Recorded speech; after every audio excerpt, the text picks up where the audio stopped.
अब माता को चिंता हुई।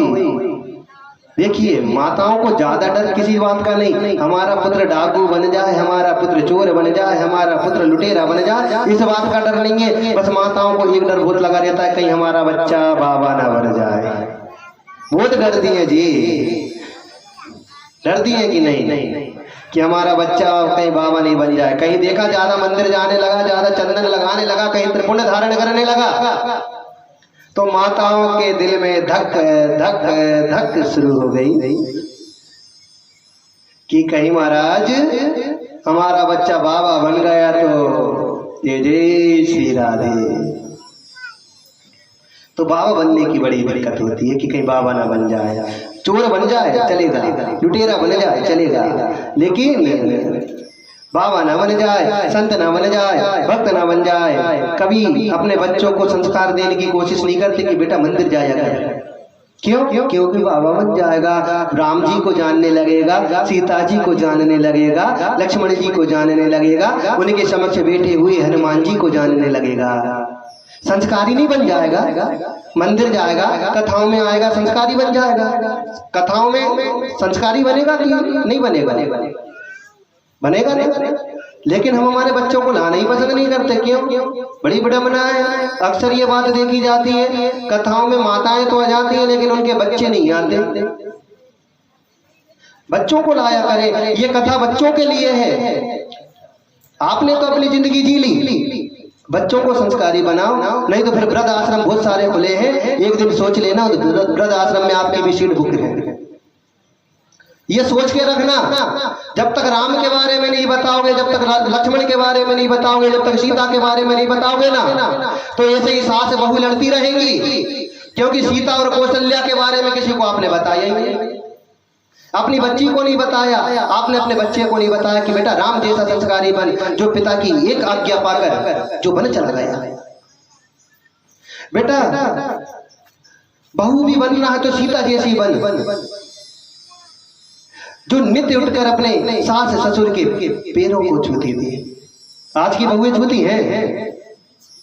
अगर सास जी के पैर चले गए तो पैर ही तोड़ दूंगी महाराज, लेकिन पैर नहीं बढ़ने वाली, क्योंकि आप सिखाने नहीं चाहते। भाई भाई के ऊपर अलट लेकर खड़ा है। अरे लक्ष्मण की कथा सुनाओ, लक्ष्मण जैसा भाई बनाओ, भरत जैसा भाई बनाओ, शत्रुघ्न जैसा भाई बनाओ। मंदिर जाएंगे, कथाओं में आएंगे तो संस्कारी बनेंगे। कहाँ आएंगे? कथाओं में। सोच लेना, नहीं तो सीट तो आपकी भी बुक है, या तो सिर फोड़ के अस्पताल में पड़े होंगे या वृद्ध आश्रमों में पड़े होंगे। अपना भविष्य खुद निश्चित कर लो कि आपका भविष्य है क्या। भविष्य बनाने वाला और कोई नहीं, विधाता तो है भविष्य बनाने वाला, लेकिन एक भविष्य बनाना आपके हाथ में भी है कि आपको आपकी जिंदगी कैसे जीनी है। पुत्रों को संस्कारी बनाकर जीना है कि असंस्कारी बनाकर। कभी मना नहीं करेंगे बेटा फालतू की बैठक मत बैठ, कभी मना नहीं करेंगे बेटा कहाँ जा रहा है, कभी बच्चों से ये नहीं पूछेंगे बेटा इतनी रात हो गई कहाँ गया था। क्यों नहीं पूछते आप लोग? शर्म आती है।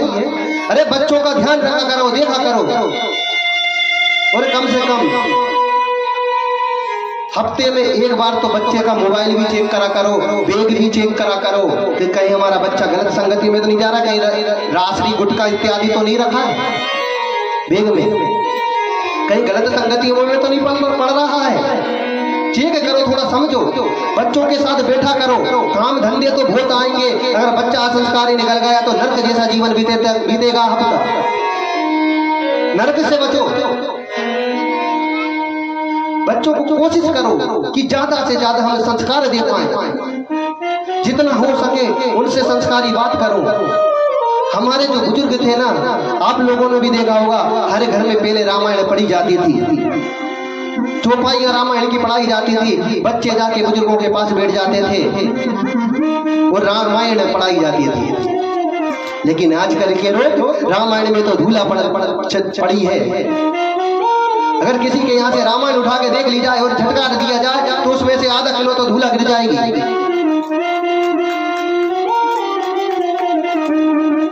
रामायण धरने के लिए नहीं है, रामायण उतारने के लिए हमारे हृदय में, हमारे जीवन में। रामायण पे ध्यान दो।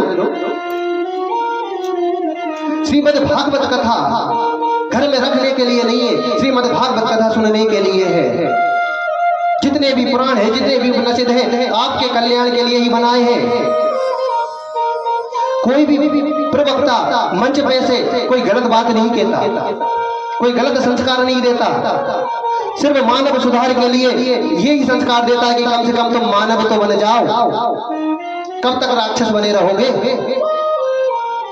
मानव बनना आवश्यकता है आपके लिए जीवन में। लाया करो, कथाओं में लाया करो, कथा श्रवण कराया करो, नहीं तो फिर चिड़िया चुग गई खेत जैसा काम हो जाएगा। फिर बाद में जब बड़े हो जाएं और फिर उनके विवाह हो जाए, फिर आप कितने संस्कार डाल लो, उनके दिमाग में कुछ नहीं बैठने वाला, कुछ नहीं समझने वाले। समझने की एक उम्र होती है, समझाने की एक उम्र होती है, उस उम्र में ही सिखाओ बच्चों को। जीवन का सार बताओ। नारद जी को तो सत्संग मिल गया संतों का, तो आज नारद का नाम कहाँ नहीं है? पुलक सागर जी का नाम तो आपने सुना होगा, जैन मुनि है। पुलक सागर जी लास्ट बेंचर थे अपने स्कूल में, लास्ट बेंच पे जाके बैठते थे। एक दिन उनके टीचर ने पूछा कि तुम लास्ट बेंच में क्यों बैठते हो? उन्होंने कहा महाराज मुझे पढ़ना लिखना नहीं आता, मुझे पढ़ना लिखने की रुचि नहीं है। कहने लगे एक काम करो, तुम लास्ट बेंच में मत बैठा करो, कल से आके सामने बैठना। एक विद्वान बच्चे के साथ सामने आकर बिठा दिया। पुलक सागर जी उस समय पे पूरे अपने प्रदेश में नंबर 1 पे आई थी। जो बच्चा हमेशा फेल होता था, वो बच्चा आज एक होशियार बच्चे की संगत में, एक विद्वान बच्चे की संगत में पूरे प्रदेश में फर्स्ट नंबर पे आया। तो पुलक सागर जी को समझ में आ गई कि संगत ही व्यक्ति को सुधारती है, संगत ही व्यक्ति को बिगाड़ती है। संगति सुधारती और संगति बिगाड़ती है। पुलक सागर जी उसी समय निकल गए अपने घर बार को छोड़कर, आकर मुनि बन गए। आज उनके पैर धुलने तक की बोली लगती है कि पैर कौन धुलेगा, करोड़ों में बोली जाती है। पुलक सागर जी के नाम सुना होगा। और वो सिद्ध वह महापुरुष कभी कपड़े नहीं पहनता, हमेशा नग्न अवस्था में रहता है, उसको लिए पैसों की कोई आवश्यकता नहीं। साधुओं का तो कर्म है जी, साधुओं के लिए जो मिल जाए तो ठीक, ना मिले तो ठीक, रास्ता पड़ी है चल जाएंगे। कहते हैं कि बाबा हरे मौज फकीरा दी, मौज है फकीरों की। संतों जैसा संस्कारी कोई नहीं हो सकता, संतों जैसा मर्यादित कोई नहीं हो सकता। संत हमेशा आपके बारे में भला ही सोचेगा। कभी भी व्यास मंच पे कोई ब्राह्मण आपसे गलत नहीं बोलेगा, हमेशा बोलेगा तो आपके कल्याण की बात ही बोलेगा। फिर भी हम इस कथा को करने में, इस कथा को सुनने में क्यों संकोच करते हैं?